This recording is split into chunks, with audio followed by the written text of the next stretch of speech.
ही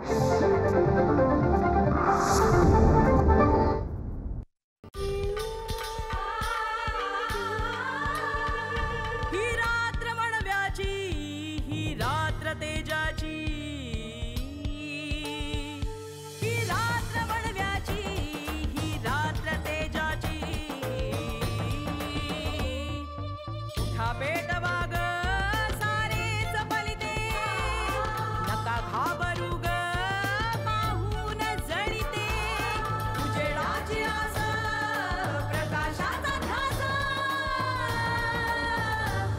ही रात्र बनव्याची, ही रात्र तेजाची. जरी संकटे चाल येती करुणी हो, जरी दुःख झरते नयना मधुनी हो, करा सामना त्या लढा संकटाशी. बदलेल सारे पुन्हा तूच उरशी हो. ही रात्र बनव्याची, ही रात्र तेजाची.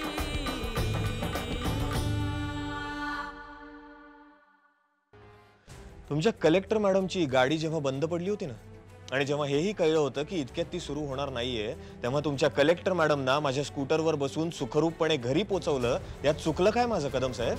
दोघं मिळून धतिंग करायचं, नायकिणींच्या अड्ड्यांवर जायचं, नाही नाही ते उद्योग करायचा आमच्या नावावर. तुला माहित नाही? भास्कर पाटील आलेच नाही बोलवून तर? मला तेच हवंय. म्हणजे उलगडेल तुम्हाला सगळं. तुम्ही भास्कर पाटलांना निरोप पाठवा. प्रस्थापित शासन व्यवस्थेमध्ये निवडून आलेल्या अगदी पंचायत सदस्यांपासून ते विधिमंडळ सदस्यांपर्यंत एकदम सगळ्यांनाच असं वाटायला लागतं की आपण कायद्याच्याही वर आहोत. आपण कोणीतरी फार महत्त्वाचे सरकारचे अंमलदार आहोत. आपल्याला कुणीही काहीही विचारण्याचा कोणालाही कसलाही अधिकार नाही. पण जेव्हा एखादा सक्षम प्रशासकीय अधिकारी अशाच एखाद्या सदस्याला अटक करायला सरसावतो, तेव्हा एकदम एकच खळबळ उडते. व्यवस्थेतल्या सगळ्यांनाच ते आपल्या हक्कांवरचं, अधिकारांवरचं आक्रमण वाटतं. सहन होत नाही त्यानं. पण कायद्यासमोर सगळे समान हे लोकशाहीचं सूत्र आपण स्वीकारलेलं आहे. तेव्हा या गोष्टीचा एवढा बाऊ करण्याची काही गरज नसते, काही कारणच नसतं, पण तो केला जातो. हेच VIP कल्चर बदलावं लागणार आहे, बदलावं लागेल. ती आजच्या काळाची गरज आहे. कायदा आणि सुव्यवस्था ठेवणाऱ्या यंत्रणेनं कधीही कुठलंही बोटचेप किंवा नमतं धोरण न स्वीकारता कायदा अंमलात आणायचं ठरवलं तर भल्या भल्या असामाजिक तत्वांची भंबेरी उडते. त्यांना हे सगळं अनपेक्षित असतं. आजपर्यंत आपल्यासमोर नमून राहणारी यंत्रणा अचानक जेव्हा योग्य ती कडक भूमिका निभावायला लागते, ते सगळं बघून ही माणसं गांगरून जातात, हवालदिल होतात. खरं म्हणजे सदा सर्व काळ अशीच स्थिती असायला हवी.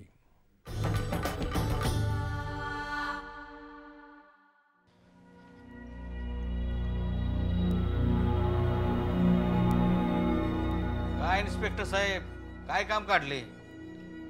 आमदार भास्कर पाटील साहेबांना भेटायला आलो. बरं मग? पाटील साहेब, भोकरवाडीमध्ये जे आदिवासी जळीत प्रकरण झालं होतं त्या संदर्भात खर्डी गावाजवळून एका संशयिताला ताब्यात घेतलंय. मग आता एखाद्या संशयित आरोपींनी चौकशी दरम्यान एखाद्या व्यक्तीचं नाव घेतलं तर त्या व्यक्तीला पोलीस स्टेशनला यायला पाहिजे ना? इन्स्पेक्टर, तू मला पोलीस स्टेशनला बोलवायला आलाय? तुला काय कळतं का तू कोणाशी बोलतोय ते? तशी प्रोसिजर आहे ना साहेब. अरे पण ते कॉमन पीपलसाठी. मी आमदार आहे, विधिमंडळाचा सदस्य आहे, पण कायद्याने असं कुठं सांगितलंय आमदाराला पोलीस स्टेशनला बोलवू नका? अहो, तो सुद्धा एक नागरिक असतो आणि तुम्ही तर लोकनियुक्त आहात. पोलिसांना सहकार्य करायला पाहिजे तुम्ही. वा, आता तू मला कायदा शिकवणार का? हा, होय, चौकशीसाठी बोलवणार, एखाद्या प्रकरणात माझं नाव गावणार, मग माझी बदनामी करणार. विरोधकांनी रचलेला कट आहे आणि त्यात तुम्ही पोलीस सगळे सामील आहात. तुम्ही गंभीर आरोप करताय आमदार साहेब. मला एक गोष्ट सांगा, तुम्हाला पोलीस स्टेशनला यायला काय अडचण आहे? तुम्ही पोलीस स्टेशनला या, आम्ही तुम्हाला काही प्रश्न विचारू, त्याची तुम्ही उत्तर द्या, बस झालं. एकदम ओके. इतकं साधं सरळ सोपं आहे होय रे? हा, अरे तुला काही चौकशी करायची आहे, काही प्रश्न विचारायचे ते इथंच विचार, नाही तर माझ्या घरी ये. तुम्हाला पोलीस स्टेशनलाच यायला पाहिजे.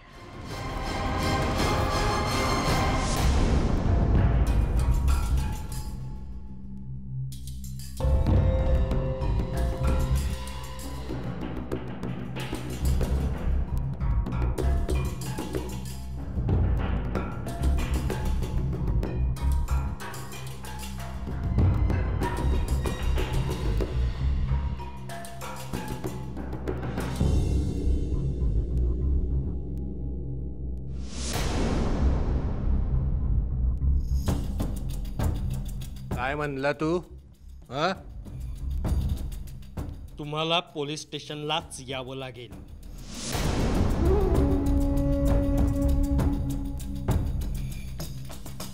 येत नाही, जा. काय करायचं ते कर. वरनं फोन आला ना किंवा शिल पुढे घालून तर निघ, चट.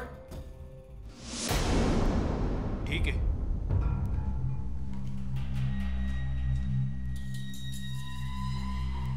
भास्करराव, प्रकरण गळ्याशी आले बरं का. यायला अवघड जागचं दुखणं होऊन बसलंय. साहेबाच्या हातापाया पडावंच लागणार. जावडे,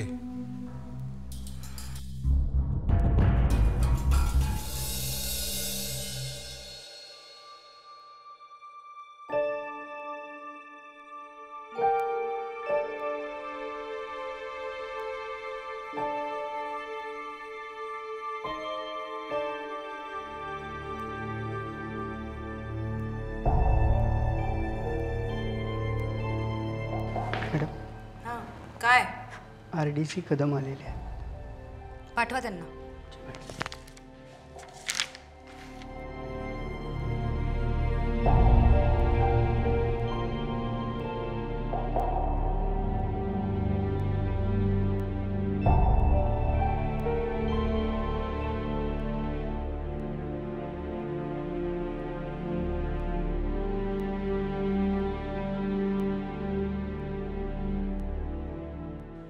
मे आय कम इन मॅडम? या या या कदम, फॉर्मॅलिटीमध्ये अडकू नका, बोला. मॅडम, विराटनगरमध्ये बरीच खळबळ माजली, विशेषतः राजकीय वर्तुळामध्ये. का? काय झालं? माझ्या माहितीप्रमाणे इन्स्पेक्टर शशिकांत भोसले आमदार भास्कर पाटलांकडे गेले होते. हो, कशासाठी? त्यांना पोलीस स्टेशनवर चौकशीसाठी बोलवले. मग त्यात इतकं खळबळ उडण्यासारखं काय? ते बरोबर आहे मॅडम, पण आजपर्यंत असं कधी झालं नव्हतं. भास्कर पाटील हे सत्ताधारी पक्षाचे आमदार आहेत, शिवाय नटवरलाल साहेबांचे जवळचे आहेत. बरं, मग? नाही, पण आपण जिल्हाधिकारी आहात, शिवाय जिल्हा दंडाधिकारी आहात. RDC म्हणून मी आपल्याला सांगण्यासाठी आलो होतो. कदम, मला वाटतं प्रोसिजरप्रमाणे आमदार भास्कर पाटलांना बोलवलं असेल पोलीस स्टेशनमध्ये. खरं तर ही फार क्षुल्लक बाब आहे, मला यात लक्ष देण्याची काही गरज वाटत नाही. हो, तेही बरोबरच आहे. ठीक आहे,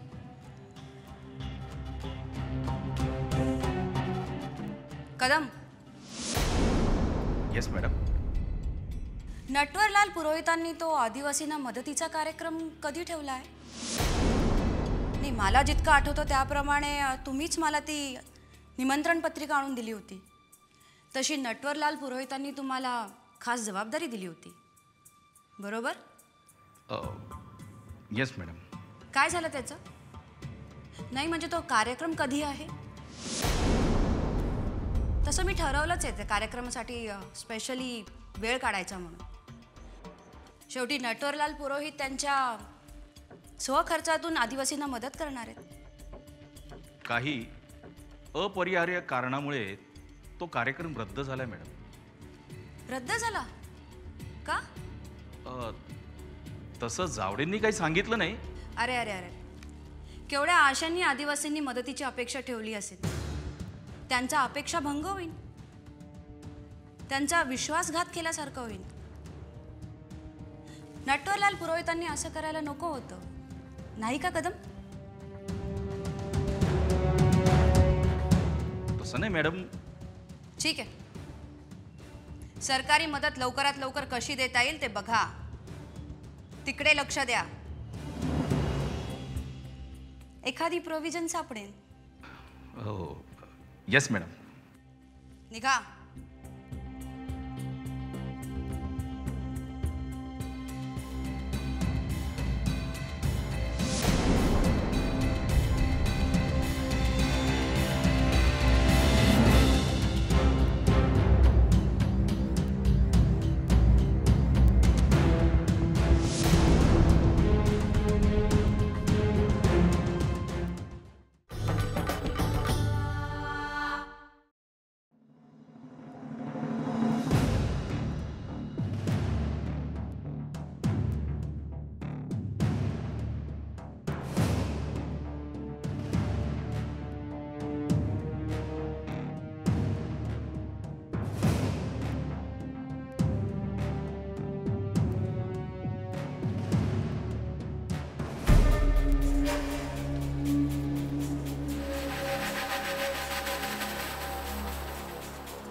साहेब,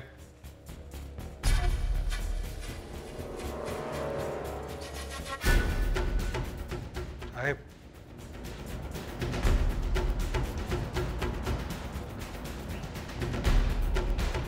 साहेब,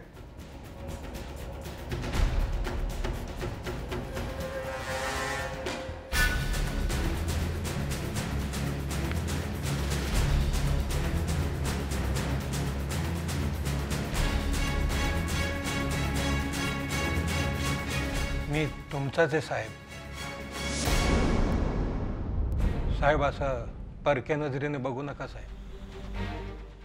साहेब, मी तुमचाच आहे. अहो, तुमच्या बोटाला धरून तर राजकारणात आलो, नाही तर माझी काय लायकी होती का साहेब?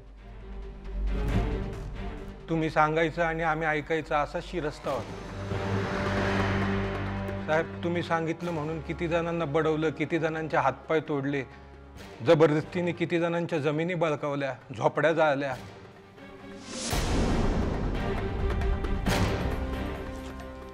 हे सगळं तू जे बोलतोयस ते मी तुला सांगितलं कधी?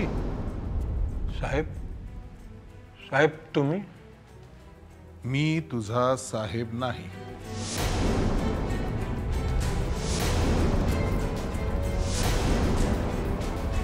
हे सगळं जे काही तू बोलतोयस ना ते दुसऱ्या कोणाच्या तरी संदर्भात असेल. असं काय बोलताय साहेब? साहेब, जयिताचं प्रकरण आधीच माझ्या गळ्यापर्यंत आलंय, माझ्या गळ्याभोवती फास आवळत चाललंय साहेब, आणि तुम्ही असं बोलतो? ही अक्कल आत्ता येऊन काय उपयोग?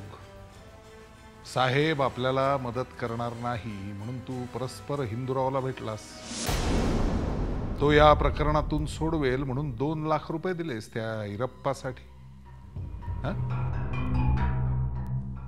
आणि आता घरामध्ये पोलीस शिरले आणि तुझी टराटरा फाटली तेव्हा तू माझ्याकडे येतोयस. तू घरी येणं बंद केलंस तेव्हाच लक्षात आलं होतं तुझ्या मडक्यात काही वेगळं शिस्त आहे म्हणून. राजकारणाचा एक नियम आहे, राजकारणात सांधा बदलायचा नसतो, सांधा बदलला की मूळ मार्गावर परत येता येत नाही. सांधा बदलून तू नवीन मार्गावर गेलायस. आता या मार्गावर तुझा प्रवास तुलाच करावा लागेल. म्हणजे साहेब तुम्ही माझी मदत करणार नाही? मदत आपल्यांना करायची असते, फुटून गेलेल्यांना नाही.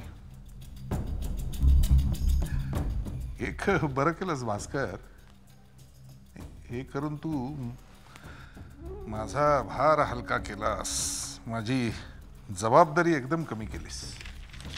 चुकलं माझं साहेब, चुकलं. एक डाव माफी द्या साहेब. भास्कर, तुला माफी मिळणार नाही.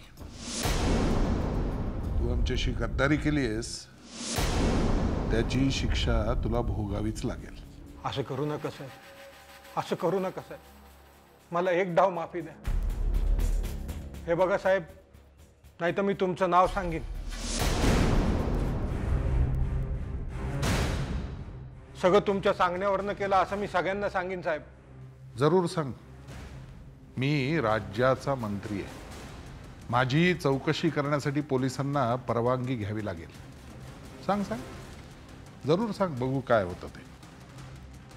साहेब वाचवा हो साहेब. साहेब तुमच्या बोटाला धरून राजकारणात आलो, असं करू नका साहेब. एक डाव वाचवा साहेब, प्लीज. यापुढे मला भेटायचा प्रयत्न करायचा नाही. ही आपली शेवटची भेट.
सर, भास्कर पाटलांना पोलीस स्टेशनला चौकशी संदर्भात येण्यासाठी निरोप सांगून आलोय. गुड. काय म्हणाला आमदार? ते म्हणाले येत नाही, जा, काय करायचं ते कर. वरनं फोन आला ना की बस शिलशे पुढे घालून चल निघ, चट. म्हणजे नेहमीच सर, त्यांनी पोलीस स्टेशनला यायला नकार दिलाय. तो असाच म्हणणार याची खात्री होती मला. सत्तेचा माज, आपलं कोणी काही करणार नाही, कोणी हात लावू शकणार नाही असं वाटतंय त्याला. पण सर, आता आपण काय करायचं? इतर वेळेस आपण काय करतो? बोलवून आला नाही तर अटक करतो. तसंच करायचं. पण सर, नाही, मला ठाऊक आहे अवघड आहे ते. त्यातून सत्ताधारी पक्षाचा आमदार, नटवरलालच्या जवळचा माणूस, ना, लॉ अँड ऑर्डरचा प्रश्न निर्माण होणार. ठीक आहे, मी गुप्ते मॅडमशी बोलून बघतो. परिस्थितीचा आढावा घेऊन त्या सांगतील त्याप्रमाणे आपण कार्यवाही करू. सर, एक माहिती द्यायची होती. बोला.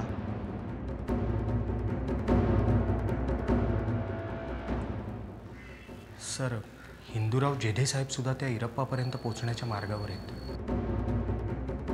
त्याच्या कोणातरी नातेवाईकाला गाठलाय त्यांनी. तो नातेवाईक सुद्धा इरप्पाला भेटायला नळबाजार पोलीस स्टेशनला येणार आहे. ठीक आहे, भेटू द्या त्या नातेवाईकाला. Yes sir. पण त्याची नीट कडक तपासणी करा. नातेवाईकामार्फत इरप्पाला काहीही पोचता कामा नये. Okay? Yes sir. You may गो.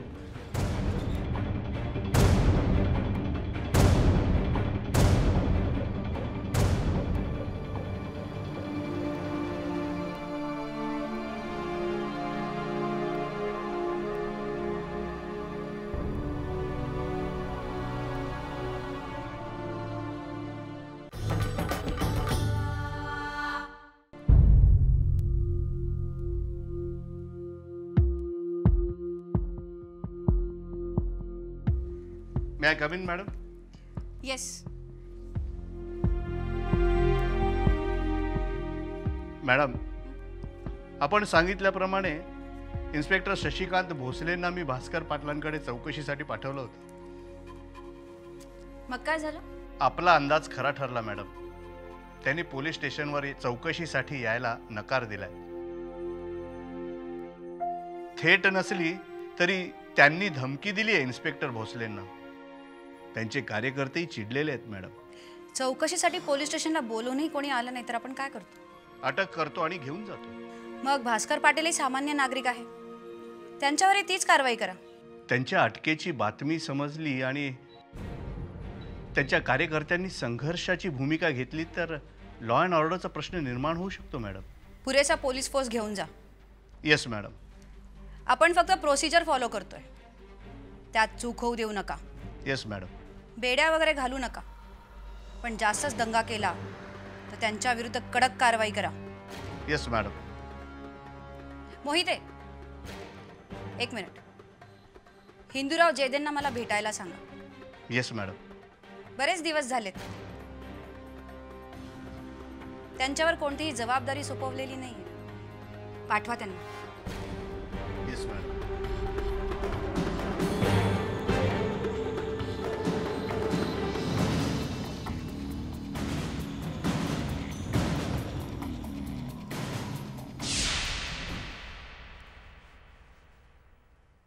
आपली भारतीय लोकशाही ही अनेक संघर्ष करून, बलिदान देऊन, त्यागामधून निर्माण झालेली आहे.